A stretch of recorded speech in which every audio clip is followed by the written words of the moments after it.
साथियों जय भीम। आज का लाइव एक विशेष उद्देश्य को लेके मैं आपके बीच हूँ और मैं ये आशा करता हूँ कि आप सभी लोग स्वस्थ होंगे और आप सभी के लिए मैं मंगल कामनाएं करता हूँ। तो मैं आप सभी के परिवारों की मंगल कामनाओं के साथ बहुजन समाज में जन्मे सभी संतों, गुरुओं, महापुरुषों को भी नमन करता हूँ। करुणा के सागर तथागत गौतम बुद्ध, संत श्रोमणी सतगुरु रविदास जी महाराज, भगवान वाल्मीकि महाराज, गुरु नानक देव, संत कबीर, गुरु घासीदास जी, गुरु नारायणा गुरु, पेरियार रामास्वामी नायकर, पेरियार लल्लई यादव, बाबू जगदेव प्रसाद कुशवाहा, जन्ना कपूरी ठाकुर, अवंतिका बाई लोधी, उदा देवी पासी, बिजली पासी, राष्ट्रपिता ज्योतिबा फूले, संत गाडगे जी महाराज,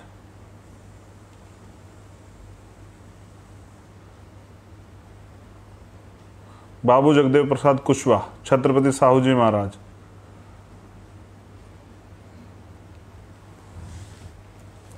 जननायक कपूरी ठाकुर,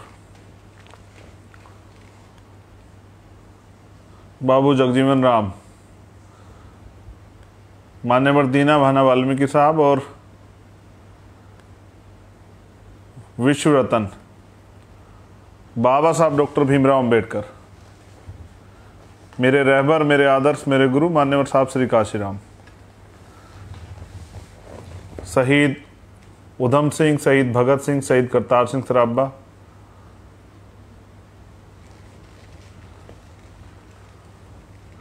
कोतवाल धन सिंह गुजर, सर छोटू राम, चौधरी चरण सिंह, ये वो नाम हैं जिनको मैं अपना आदर्श मानता हूँ, जिन्होंने समय समय पे वंचित वर्ग के लोगों के लिए और इस देश के लिए कुर्बानियाँ दी। तो आज संत कबीरदास जी की जयंती की पूर्व संध्या पर मैं आप सभी को वो मंगल कामनाएं भेंट करता हूं कि आप सभी को संत कबीर जी की जयंती की बहुत बहुत मंगल कामनाएं। और आज का जो लाइव उसका विशेष उद्देश्य है उत्तर प्रदेश में होने वाले चुनाव से पहले जन जागृति जत्थे को रवाना करने के लिए उत्तर प्रदेश में सामाजिक परिवर्तन, आर्थिक मुक्ति के आंदोलन को धार देने के लिए टुकड़ों में बटे शोषित वंचित समाज को एकजुट करने के लिए और भारतीय जनता पार्टी की उत्तर प्रदेश से विदाई सुनिश्चित करने के लिए जो साइकिल यात्रा उत्तर प्रदेश में शुरू होगी, जो 1 जुलाई से और 20 जुलाई तक ब्लॉक स्तर पे, उसके लिए एक पंपलेट बनवाया गया। जल्द वो पंपलेट आपके पास पहुंच जाएगा। मैं कुछ इशू जो है वो तो आपके सामने अभी भी रख दूंगा। 1 जुलाई से वो सभी उत्तर प्रदेश के कार्यकर्ता ध्यान दें, सभी पदाधिकारी उत्तर प्रत्येक गांव तक वो साइकिल यात्रा जाएगी। हर ब्लॉक पे साइकिल यात्रा जिला मुख्यालय शुरू होके और सभी ब्लॉकों में जाएगी और हर घर पे जाएगी। वंचित वर्ग के लोगों को उनकी वोट की वैल्यू का एहसास कराएगी। साइकिल यात्रा पे 2 झंडे, एक भीम आर्मी और एक आज़ाद समाज पार्टी के झंडे जो हैं कार्यकर्ता लगाएं। वो साइकिल यात्रा जाति तोड़ो समाज जोड़ो बहुजन समाज बनाओ इस नारे के साथ, और उत्तर प्रदेश में 4.5 साल बेहाल जो हुआ, जो मैनिफेस्टो सरकार लाई थी जिसमें से कुछ भी पूरा नहीं हुआ, जो वादे किए गए थे वो खोखले वादे, उनका सच आम जनता को बताने के लिए मैं उन सभी परिवारों को भी नमन करता हूं जो कोरोना काल में पीड़ित हुए हैं, जिनके परिवार से कोई ना कोई चला गया। यहाँ प्रधानमंत्री के लिए सेंट्रल विस्टा प्रोग्राम चल सकता है, लेकिन प्रधानमंत्री उन परिवारों को जिनके कमाने वाले लोग चले गए हैं 4 लाख रुपए की सहायता नहीं दे सकते हैं। तो मैं उस पर भी आऊँगा, लेकिन अभी मेन इशू पे रहते हैं। मेन इशू ये है कि जो परेशानियां हुई है और जिस तरह से हकमारी हुई है, जैसे एजुकेशन का बजट कम हुआ है, जैसे हायर एजुकेशन में स्कॉलरशिप ख़त्म हुई है, जैसे सरकारी डिपार्टमेंट ख़त्म किए जा रहे हैं, आरक्षण की धज्जियां उड़ाई जा रही है आउटसोर्सिंग के नाम पे, जैसे जिन वैकेंसियों में आरक्षण मिलना चाहिए था उसमें जैसे 69,000 शिक्षकों का मामला है, उनमें हकमारी हुई SC ST OBC के बच्चों के साथ, जैसे हमारा सबसे महत्वपूर्ण मामला जातिगत जनगणना, OBC की भी और SC ST की भी, कि उनकी संख्या पता लगे, और सरकार तभी तो उनके लिए कोई बजट बनाएगी। जब उनकी आबादी की जानकारी नहीं होगी तो सरकार उनके लिए बजट कैसे बनाएगी। 2014 की जनगणना के हिसाब से लगभग 30% SC ST की आबादी उत्तर प्रदेश के अंदर, और जो छल हुआ है पहले 52% OBC को 27% आरक्षण। तो मैं काशीराम साहब के सिद्धांतों को आगे बढ़ाते हुए इस साइकिल यात्रा में गांव-गांव में भाईचारा स्थापित करने के लिए ये जातिगत जनगणना हो, और इस जातिगत जनगणना से संख्या का पता लगे, सोए हुए OBC समाज को पता लगे कि उसकी संख्या कितनी है और उसके हिस्से में आया क्या है, कितने यूनिवर्सिटियों के चांसलर उनके हैं, कितने हाई कोर्ट सुप्रीम कोर्ट के जज उनके हैं, कितने IEB ED CBI income tax ED के जो अधिकारी हैं, कितने सरकारी नौकरियों में उनकी वैकेंसी, कितने प्रोफेसर उनके, असिस्टेंट प्रोफेसर उनके, शेड्यूल कास्ट बैकवर्ड के लोगों को, शेड्यूल ट्राइब के लोगों को पता लगे, आदिवासियों को पता लगे, जानकारी मिले। तो उन्हीं नारों के साथ जो नारे तैयार किए गए वो पंपलेट में हैं, आप तक पहुंच जाएंगे। अन्यास किसी से विवाद ना करते हुए, अनुशासन में रहते हुए, बहन बेटियों का सम्मान करते हुए ये यात्रा जो है सभी ब्लॉक स्तर पे चलाएं भी। उसी दिन जो है संकल्प पत्र पढ़ के जो है ये यात्रा रोककर दूसरा जो नया संदेश है वो तैयार किया जाएगा, उसकी जानकारी आपको बीच में दे दी जाएगी। अब कमर कस लेनी चाहिए योद्धाओं को, वीरों को घर से बाहर निकलना चाहिए इस आंदोलन को बल देने के लिए। तो काशीराम साहब कहा करते थे कि जिंदा लोग मिशन चलाया करते और मुर्दा लोग मिशन को दफनाया करते। हमने मिशन को दोबारा जिंदा करने की ठानी, और ये साइकिल यात्रा की प्रेरणा मुझे कहाँ से मिलती है ये भी मैं आपके सामने जाहिर करना चाहूँगा। क्यों मुझे लगा कि इस वर्तमान की राजनीति के दौर में ये होना चाहिए, इसके पीछे 2 बातें हैं। पहली बात तो ये कि मैं मान्यवर काशीराम साहब को पढ़ रहा था, उनके जीवन को जब पढ़ रहा था तो मुझे जानकारी मिली कि एक बार वो एक सभा में जा रहे थे, तो तमाम नेता जो हैं वो गाड़ियों से आ रहे थे, लेकिन एक कार्यकर्ता एक पुरानी साइकिल से खुद पीछे अपनी बीवी को बिठाया और आगे 2 साल की बच्ची को लेके मीलों साइकिल चला के अपने नेता को सुनने के लिए आया।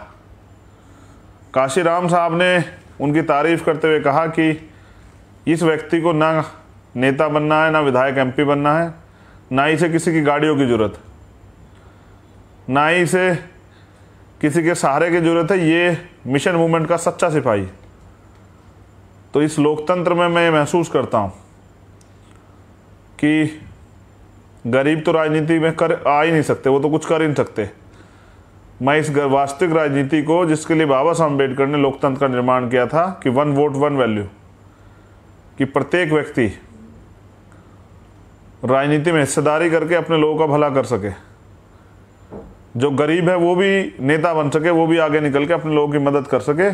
ऐसे लोगों को मौका कैसे मिलेगा जब सब लोग, जैसे मैंने कल के इंटरव्यू में बताया था कि 11,000 करोड़ रुपए भारतीय जनता पार्टी ने विज्ञापन पे खर्च कर दिए, और सभी दल करते हैं, मीडिया से लेकर सब जगह विज्ञापन पे खर्च, बड़े बड़े बैनर लगाते हैं।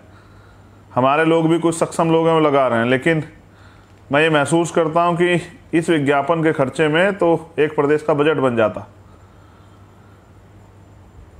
तो मैं समझता हूँ कि जब इतना पैसा आदमी राजनीति में खर्च करेगा तो फिर वो गरीबों की बात नहीं करेगा। तो काशीराम साहब ने कहा अपने साथियों को कि ये जो साइकिल से व्यक्ति आया है, ये सच्चा और ईमानदार व्यक्ति है, ये मिशन मूवमेंट का के लिए प्रति ईमानदारी से काम करता, निष्ठावान है। और ऐसे ही लोग जो है ना बिकने वाले लोग होते हैं। ऐसे लोग जो हैं, जैसे मान्यवर काशीराम साहब कहते थे कि ना तो हमें बाबा साहब के मिशन को खाना है ना पीना है, हमें तो इसको पढ़ना और पढ़ाना है। तो ऐसे ही लोग जो हैं दूसरे लोगों के लिए आदर्श बनते हैं। इनको गाड़ी वालों को कोई नहीं देखता, इस साइकिल वालों को सब लोग देखेंगे। तो इसलिए मैं ये समझता हूं कि कोई भी बड़ा काम एक जिंदगी में पूरा नहीं हो सकता, ये मान्यवर काशीराम साहब कहते थे। इसलिए आने वाली पीढ़ियों को तैयार करना जो है पड़ता है, ये काशीराम साहब कहते थे।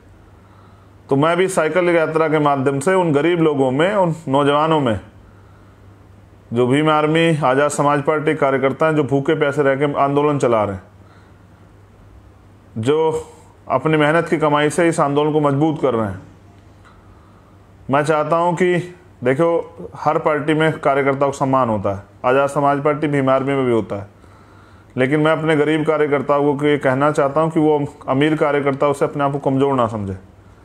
हर गरीब कार्यकर्ता भी उतना ही जिम्मेदार है, उतनी उसका सम्मान है जितना एक अमीर कार्यकर्ता का। हाँ, अमीर कार्यकर्ता भी आगे काम करना चाहता है तो उसके लिए भी रास्ते खुले हैं, लेकिन ये गरीबों के लिए राजनीतिक दल बनाया कि जिससे गरीब राजनीति करके और अपने समाज का भला कर सकें। ये पैसे वाले लोग अगर गरीबों के इतने हितैषी होते तो कोई गरीब नहीं होता। तो काशीराम साहब ने कहा कि ये साइकिल जो है ना, ये सस्ता साधन है, बिल्कुल सस्ता साधन प्रचार प्रसार के लिए, अपनी बात को कहने के लिए आसानी से। मैं समझता हूँ कि परेशानियाँ तो होंगी, लेकिन जिसका समाज इतना परेशान हो, पीड़ित हो, उसके लिए ये परेशानियाँ कुछ नहीं।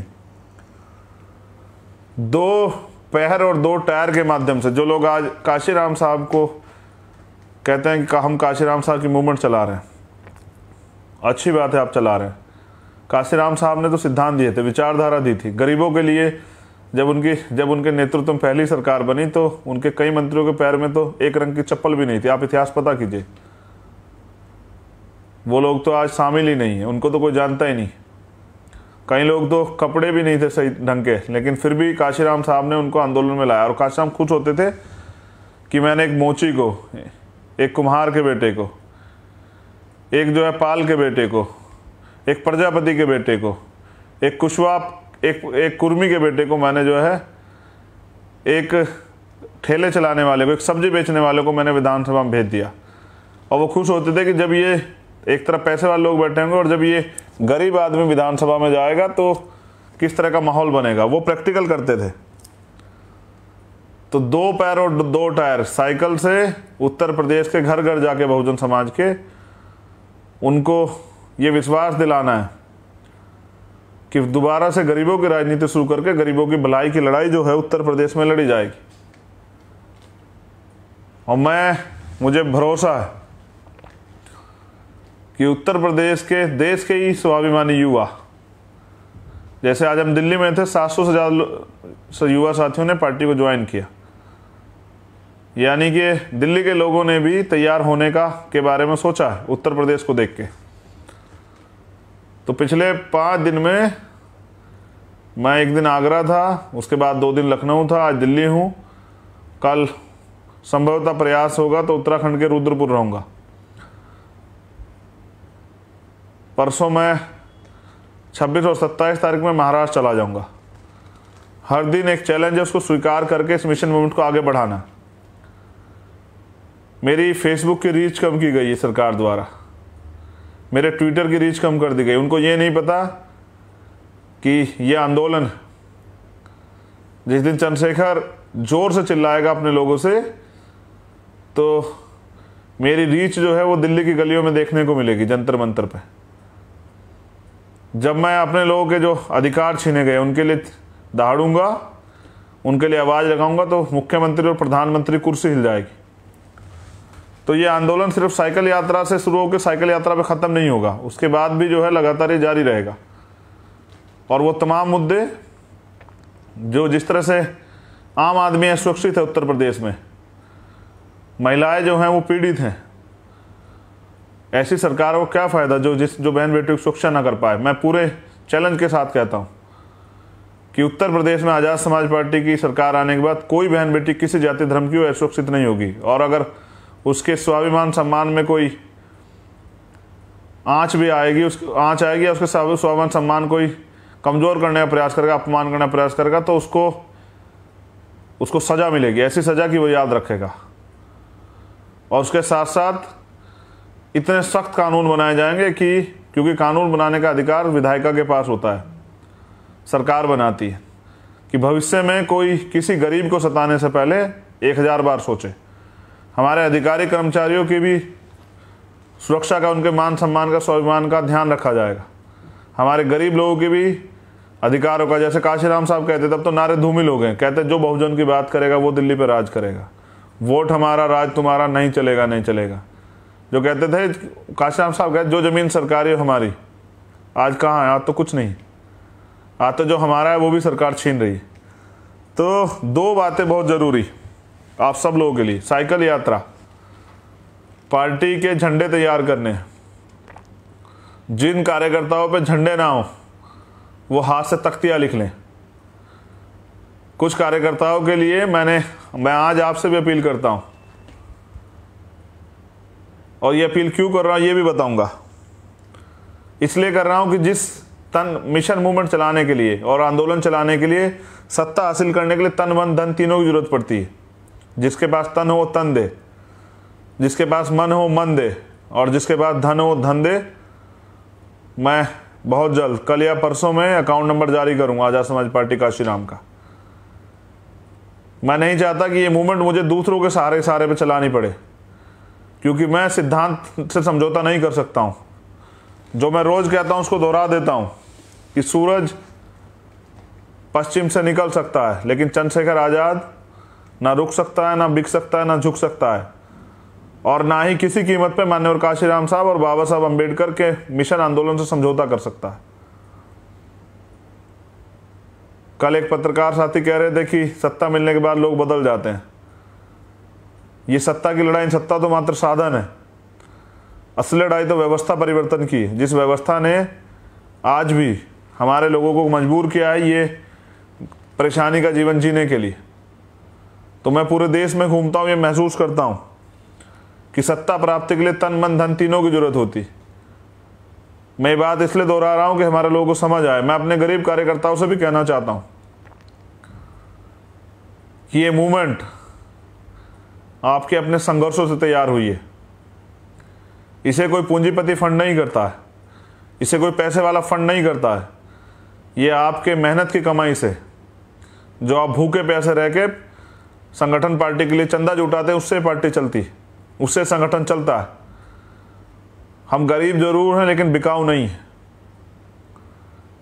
इस स्वाभिमान की, इस जमीर को कोई खरीद नहीं सकता है, क्योंकि एक महापुरुष ने कहा है कि सिर्फ सांसों का रुकना मौत नहीं होती, जिसका जमीर मर जाता है वो भी मर जाता है। तो मैं अपने जमीर को मरने नहीं दूंगा। इसलिए मैं समझता हूं, और ये बात मैं आपको इसलिए भी कह रहा हूं कि इसको लाखों लोग सुनेंगे, कि जिस समाज के लोग आज भी फुटपाथ पे भूखे पेट सो रहे हो, जिस समाज के लोग आज भी फुटपाथ पे भूखे पेट सो रहे हो, जो मोहताज हो रहे हो, जो रोटी रोटी के लिए तड़फ रहे हो, जिनकी माताओं बहनों के तन पे, क्योंकि मैं पूरे देश में घूमता हूँ, आज भी वस्त्र ना हो, जो आज भी जिस समाज को जातिगत अन्याय अत्याचार का सामना करना पड़ता हो, उस समाज के नौकरी पैसे वाले लोग, बिजनेस करने वाले लोग एसी में कैसे सो सकते हैं? Go back to society and go back to society. समाज में जाओ, समाज को जोड़ो, भाईचारा स्थापित करो, समाज की मेहनत ईमानदारी के से दिए हुए सहयोग से पार्टी मिशन मूवमेंट चलाओ। धीरे धीरे चीज़ें समझ रहा हूँ और समझ के उनको अमल में ला रहा हूँ। एक तरफ तमाम पैसे वाले लोग हैं जिनके पास तमाम पूंजीपति हैं, अडानी अंबानी जैसे। मेरे पास मेरी सबसे बड़ी ताकत है तो मेरा समाज, ये वंचित वर्ग, बहुजन समाज के लोग। तो जो लोग साइकिल यात्रा में प्रत्यक्ष या अप्रत्यक्ष रूप से शामिल नहीं हो पाएंगे, वो धन से मदद करें। वो साइकिल, एक सिंपल साइकिल जिसकी जितनी क्षमता हो, वो जिला कार्यालयों पर पहुंचाएं, क्योंकि जो कार्यकर्ता बिल्कुल संसाधनहीन है और साइकिल यात्रा में जाना चाहता है, उसकी मदद हो जाए, जिससे कि झंडे तैयार हों, जिससे कि मैं साथियों से ये कहना चाहता हूँ कि भाई वॉल पेंटिंग भी करनी, सस्ते संसाधनों को, इस राजनीति को इतनी सस्ती करना है कि गरीब का बेटा भी जो है ना वो सपना देख सके। ये राजनीति सिर्फ अमीरों के लिए ना रहे, इसलिए जो है अपनी लड़ाई को अपने कंधों पर लड़ना है। और वो नौजवान किस काम का है जिसके समाज की बहन बेटियों का रेप होता है, हत्या होती है, सामूहिक दुष्कर्म होता है। ये तो उत्तर प्रदेश में आम बात हो चुकी है और वो चुपचाप घर बैठा है। तो मैं अपने नौजवान साथियों से कहना चाहता हूँ कि सरकार ने तो आपको रोजगार नहीं दिया, सरकार तो आपके तमाम अधिकार छीन रही है, लेकिन मैं आपसे कहना चाहता हूँ कि निकलो बाहर मकानों से, जंग लड़ो बेईमानों से, आ जाओ मैदान में और दिखा दो कि गरीब जो है, एक खुला ऐलान कर दो कि गरीब सत्ता में काबिज होने के लिए आ रहे हैं, अमीर सतर्क हो जाएं। आने वाला राज गरीबों का होगा। बाबा साहब अम्बेडकर ने भी कहा कि 21 सदी हमारी। इसलिए मैं चाहता हूं कि मैं आप तमाम लोगों से अपील करता हूं कि जो भी मदद करना चाहे, जिस चीज़ से भी मदद करना चाहे, पैसे 10 रुपये से, 20 रुपये से, 50 रुपये, 100 रुपये से, 200 रुपये से, 500, 1000, जिसकी जितनी क्षमता हो, वो पार्टी फंड में मदद जरूर कराए। अपनी मेहनत की कमाई से, अपनी ईमानदारी के पैसे का योगदान जो है सहयोग करे आज़ाद समाज पार्टी को, जिससे कि आज़ाद समाज पार्टी इन अमीर लोगों का सामना कर सके। हालात बहुत अच्छे नहीं। बीजेपी कहती है कि 50 साल राज करेंगे, वो कहते 2024 के बाद चुनाव नहीं होंगे। नेता लड़ना नहीं चाहते हैं, नेता रोड पे आना नहीं चाहते हैं, नेता अपनी बात कहना नहीं चाहते हैं, भीम आर्मी के कार्यकर्ता चैन से बैठना नहीं चाहते हैं। वो दिन रात लोगों को जोड़ रहे हैं, वो जहाँ भी अन्याय होता है अन्याय पे को न्याय दिलाने के लिए जाते हैं। मैं अपने सभी साथियों से भी ये कहना चाहता हूँ, भीम आर्मी और आज़ाद समाज पार्टी के, जिनसे समझौते होते हैं उनसे संघर्ष नहीं होते। आपस में मत लड़िए, आपस में किसी विवाद को मत आने दीजिए। दुश्मन लड़ाने का बड़ा प्रयास करेगा। जो लोग अपने लोगों से प्यार करते हैं, मिशन मूवमेंट का काम करते हैं, वो उन लोगों से लड़ते हैं जिन्होंने अधिकार छीने हुए हैं, जिनकी वजह से गुलामी है, अत्याचार है। वो अपने लोगों से नहीं लड़ते हैं। तो जो मिशन के लोग हैं वो इन सब चीज़ों से दूर रहें। तो मैं फिर दोबारा अपील करता हूँ, ये आपकी भी जिम्मेदारी। बाबा साहब अम्बेडकर ने 18 मार्च 1956 को जो कहा था कि मुझे मेरे पढ़े लिखे लोगों ने धोखा दिया, और उन्होंने ये भी कहा कि बड़ी मुश्किल से मैं इस कारवा को यहाँ तक लेकर आया हूँ, अगर आप इसे आगे नहीं ले जा सकते तो उसको पीछे मत जाने देना। मैं आप लोगों से कहना चाहता हूँ कि उनका कारवा पीछे जाने के कगार पे, हम लोग तैयार है मैदान में आने के लिए, और मैदान में हैं भी। अब आपकी मदद की ज़रूरत है। उन्होंने ये भी कहा, मैंने एक दिन पहले भी सुनाया था लाइव में, कि मैं बहुत दूर तक देखता हूं कि कोई भी एक भी नौजवान ऐसा नहीं दिखाई देता जो इस तंबू का बंबू बन के इस कारवा को आगे बढ़ाने के लिए काम करे, जिससे कि मैं चैन से मर सकूं। फिर मेरे रहबर काशीराम साहब ने इसका बीड़ा उठाया।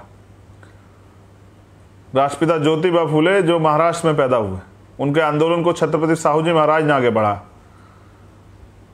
उस आंदोलन को मध्य प्रदेश में पैदा हुए बाबा साहब अम्बेडकर ने आगे बढ़ाया। उनको पढ़ के उस आंदोलन को मान्यवर साहब किसी काशीराम ने, जो पंजाब में पैदा हुए, उन्होंने आगे बढ़ाया। और वो आंदोलन जो रुक गया है उसको आपका ये भाई बेटा जो सहारनपुर में जन्मा उत्तर प्रदेश में, उसको पूरा करने के लिए निकला है। एक तरफ तमाम अमीर लोग हैं जो चाहते हैं चंद्रशेखर एक दिन भी ना जिए, जो चाहते हैं उसकी हत्या कर दी जाए, उसके ऊपर जो रोज आरोप लगाते हैं, झूठे सच्चे आरोप, तमाम तरह से हमारे कार्यकर्ताओं को जाति धर्म के नाम पर गुमराह करने का काम करते हैं। लेकिन वो भी जानते हैं कि वो चंद्रशेखर का सामना नहीं कर सकते हैं, क्योंकि चंद्रशेखर मान्यवर काशीराम साहब और बाबा साहब अम्बेडकर के सिद्धांत, त्याग, बलिदान, संघर्ष के को